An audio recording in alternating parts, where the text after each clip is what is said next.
윤 정권은 노동자 앞에서 부끄러운 줄 아시오. 손정순 시와노동정책연구소 연구위원. 필자는 지난 20여 년 넘게 비정규 노동 문제를 직간접적으로 지켜봐왔다. IMF 경제위기 광풍이 쓸고 간 2000년대 초 대부분의 비정규 노동자는 당연히 미조직 노동자였으며 극히 일부의 비정규 노동자가 노조를 결성했거나 결성하려 노력했다. 이 과정에서 이용석 열사, 박일수 열사처럼 분신으로 비정규 노동 문제를 폭로한 비정규 노동자도 있었다. 여의도 광고탑에서 고공농성을 한 비정규 노동자도 있었으며 반대로 마포 한강 다리에 밧줄 하나로 매달리며 특수고용 노동자의 노동자성 인정을 요구하는 레미콘 노동자도 있었다. 거의 20여 년 전 얘기로 모두 비정규 노동 문제 해결, 즉 노동세권을 보장하고 비정규 노동자의 정규직화와 차별 철폐를 요구하는 내용이었다. 그 일의 강산이 2번 바뀔 동안 한국 사회 비정규 노동자이자 미조직 노동자에게 뭐라도 변한 게 있을까? 2022년 거제통영고성 산해하청 지회 유채한 부지회장이 미안합니다. 하지만 이대로 살 순 없지 않습니까라며 대우조선 도쿠에서 쇠창살을 용접해 자신을 가두는 끝장 투쟁을 벌인 것을 보면 아직은 거의 바뀐 것이 없는 것 같다. 비정규 미조직 노동자가 처한 상황만 그대로일까? 비정규 미조직 노동자를 바라보는 정부 정책 또한 바뀐 게 없다. 지난 4월 4일 윤석열 대통령은 민생토론회 후속 조치 점검 회의를 개최하면서 갑작스레 고용노동부의 미조직 근로자 지원과를 설치하도록 지시했다. 2022년 취임 이후 윤석열 정부의 노동정책은 주로 노동시장 이중구조 개선 그리고 노사관계에서 엄정한 법치주의 확립만을 강조해왔다. 그리고 널리 알려진 것처럼 건설노조를 상대로 한건폭몰이, 화물연대의 안전운임제 폐지 등 노조로 조직된 부문에 대한 반노동 정책만이 두드러졌다. 그런데 갑자기 미조직 노동자를 지원하는 부서를 만들겠다니. 역대 어느 정부도 하지 않았던 정책을 추진하겠다고 한 것이다.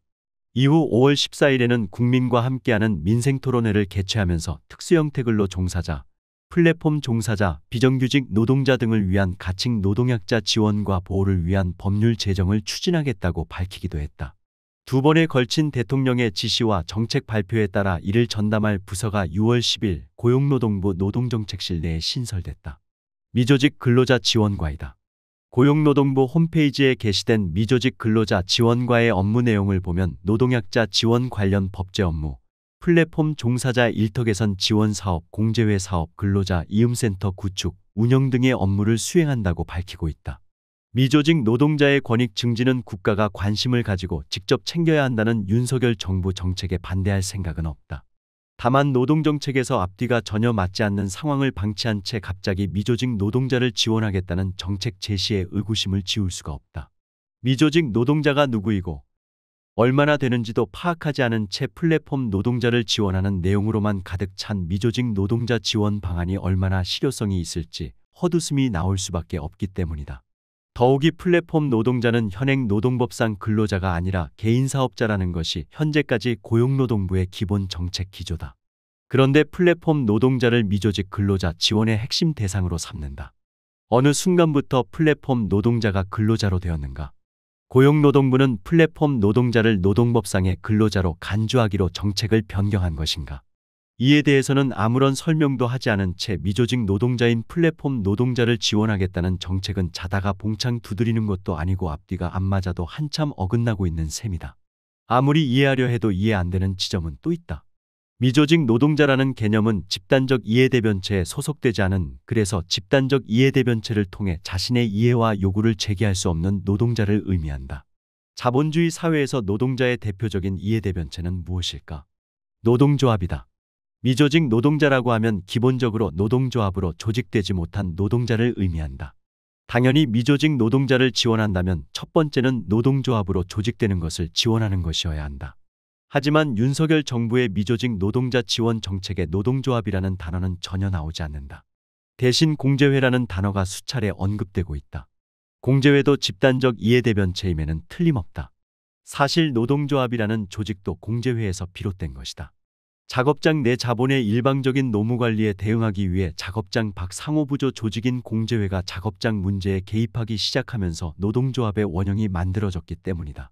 하지만 필자가 지난 글에서도 썼던 것처럼 공제회, 노사협의회와 같은 집단적 이해대변체와 노동조합의 차이는 바로 노동자의 집단적 이해를 강제할 수 있는지 여부이다.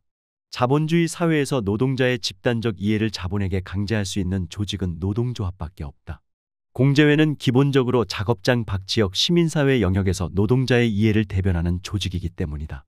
미조직 노동자 지원을 위해 공제회 설립 지원 사업을 강조하고 있지만 자본주의에서 대표적인 노동자 조직인 노동조합은 어디에도 언급하지 않는다. 노동조합을 뼛속까지 혐오하는 윤석열 대통령이기에 노동조합이라는 말은 쏙 빼놓은 것일까? 공제회 설립을 지원한다는 것까지는 그나마 인정할 수 있다. 미조직 노동자 상담, 권리 구제, 다양한 모임 지원 등 윤석열 정부가 제시한 이음센터 사업은 이미 전국의 지자체별로 설립된 다양한 명칭의 노동센터들이 10년 넘게 진행해 온 사업들이다. 2022년 6월 지방선거 이후 지방정부 권력을 장악한 국민의힘 지자체장들은 하루아침에 노동센터를 없애거나 예산을 반토막 냈다. 그런데 다른 한편에서는 똑같은 일을 하는 센터를 윤석열 정부의 고용노동부가 주도해 설립 운영하겠다니 윤석열 대통령이 속한 국민의힘과 오세훈 서울시장이 속한 국민의힘은 다른 당인가? 지역의 노동센터를 이용하고 있는 노동자를 바보로 보지 않는 이상 조삼모사도 아니고 참으로 어이가 없을 뿐이다. 이처럼 윤석열 정부의 미조직 노동자 지원 정책은 기만과 위선으로 가득 차 있다. 더 큰 위선과 기만은 또 있다. 윤석열 정부는 미조직 노동자 보호와 지원을 통해 노동시장 이중구조 개선 노력을 지속하겠다고 밝히고 있다. 미조직 노동자 지원을 통해 노동시장 이중구조 개선이 어느 정도 이루어질 수야 있겠지만 지속될 수는 없다. 이유는 두 가지이다. 첫 번째는 앞서 언급한 것처럼 공제회는 작업장 내 노동조건, 특히 핵심인 임금과 관련해서는 노동조합의 임금협약처럼 강제력을 지닐 수 없다. 중소형세 사업장 노동자의 저임금을 노동공제회를 통해 일부 보완할 수는 있지만 이를 구조화할 수는 없기 때문이다. 최근 4에서 5년 사이에 집중적으로 만들어지고 있는 지역 노동공제회는 사업장이 아닌 지역 차원의 노동조합 결성이 현 노동법상 매우 어렵기에 일종의 우회로로 선택한 것일 뿐이며 궁극적으로는 지역 차원의 노동조합 결성을 최종 목표로 하고 있다. 노동공제회를 지원, 활성화하겠다. 노동약자 지원법 만들고 이음센터 만드는 보여주기식 호들갑을 떨 것이 아니라 지역 노동조합이 활성화될 수 있도록 노동법을 개정하면 된다. 지역 차원에서 단체협약 효력 확장제를 규정하고 있는 노조법 제36조의 요건을 조금만 완화하는 개정만으로도 공제회 활동, 나아가 지역 노동조합 활동은 활성화될 수 있으며 미조직 노동자의 처우는 확연히 개선될 것이다. 두 번째는 노동시장 이중구조를 바라보는 윤석열 정부의 단순한 인식 때문이다. 윤석열 정부의 노동시장 이중구조를 바라보는 인식은 노동조합으로 조직된 노동자와 노동조합으로 조직되지 못한 노동자라는 정말이지 아메바 수준의 단순 무식함에 기반하고 있다. 그래서 노조로 조직된 부문은 방망이로 두들겨서 내리고 노조로 조직되지 못한 부문은 노동조합을 우회하는 지원을 통해 부추기는 식으로 이중구조를 완화하겠다는 것이다. 노동시장 이중구조의 근본 원인을 노조로 조직된 특히 대기업과 공공부문에 조직된 노동이 야기하는 효과로 인식하고 있는 것이다. 번지수를 잘못 짚어도 한참 잘못 짚은 인식이다. 노동시장 이중구조는 자본주의 경제의 이중구조와 동전의 앞뒷면처럼 맞닿아 있는 문제이다. 원인은 자본주의 경제 산업구조의 이중화, 즉 대중소자본 간 격차가 구조화되어 있기 때문이며 노동조합이 주된 원인은 아니다. 시와 반월공단의 2, 3차 하청 사업주는 원청이 단가를 안 올려줘서 임금 인상이 어렵다는 얘기를 임단협 교섭 테이블에서 앵무새처럼 반복하고 있다. 엄살이라고 쳐도 이것이 의미하는 바는 무엇이겠는가? 호황을 누린다는 반도체 업종에서 최대의 이익을 올리는 사업체는 삼성전자와 SK하이닉스 등 종합반도체 사업체뿐이다. 그 밑에 있는 시와 반월공단의 2, 3차 전자업종 하청사업체 노동자의 임금은 여전히 전국 제조업 노동자의 평균 임금 수준을 밑돌고 있을 뿐이다. 최소 80만 명을 넘는 플랫폼 노동자도 미조직된 상태이지만 더 큰 미조직 노동자가 있다. 바로 중소형세 사업장에서 일하는 노동자이다. 2023년 8월 경제활동인구조사 부가조사 자료를 보면 전체 한국의 임금 노동자 2195만여 명 중 73.2%에 이르는 1606만여 명이 일하는 곳에 노동조합이 없다고 밝혔다. 사업체 규모 10인 미만의 경우에는 무려 90%를 넘는다. 뿌리 깊은 기업별 노조주의 효과도 있지만 기본적으로 사업체가 영세의 노조를 만들어도 별 효과가 없을 것 같아서가 노조가 없는 주된 이유이다. 바로 앞서 언급한 경제 산업의 이중구조화에 따른 부수적인 결과이자 인식이다. 하지만 그게 전부는 아니다. 비록 시기적으로 오래됐지만 2016년 필자가 있는 연구소가 진행한 시화공단 미조직 노동자 실태조사 결과를 보면 22.3%, 응답자 5명 중 1명은 해고 우려, 취업방해 등 노조 가입에 따른 불이익 우려로 인해 노조에 미가입하는 것으로 밝혔다. 작년 봄에 시화공단에서 노조 가입 선전전을 할 때 들었던 여기서는 노조하면 잘려요라는 노동자 말이 보여주듯이 상황은 그다지 변한 것이 없다. 또 다른 적나라한 사례가 있다. 지난 8월 말 시화공단에 있는 중규모의 자동차 부품사에서 물류 업무를 담당하는 사내하청 업체 소속 노동자 30여 명이 노조에 가입했다. 노조에 가입하자마자 원청 자동차 부품사의 대응은 무엇이었을까? 바로 다음날 사내하도급 업체와의 도급 계약 해지였다. 노조에 가입했다는 이유로 30여 명의 간접고용 비정규 노동자가 졸지에 일자리를 잃었다. 헌법이 보장하고 있는 노동세권이 간단히 무시되는 현실을 방치 조장하고 있으면서 현 정부가 미조직 노동자를 지원하겠다는 것은 모순도 이만저만한 모순이 아니다. 윤석열 정부가 정말이지 진정으로 미조직 노동자를 지원하겠다면 2번이나 거부권을 행사한 노조법 개정안을 지금이라도 수용해 미조직된 비정규 노동자 스스로가 노동조합을 만들어 노동세권을 행사하도록 하면 된다.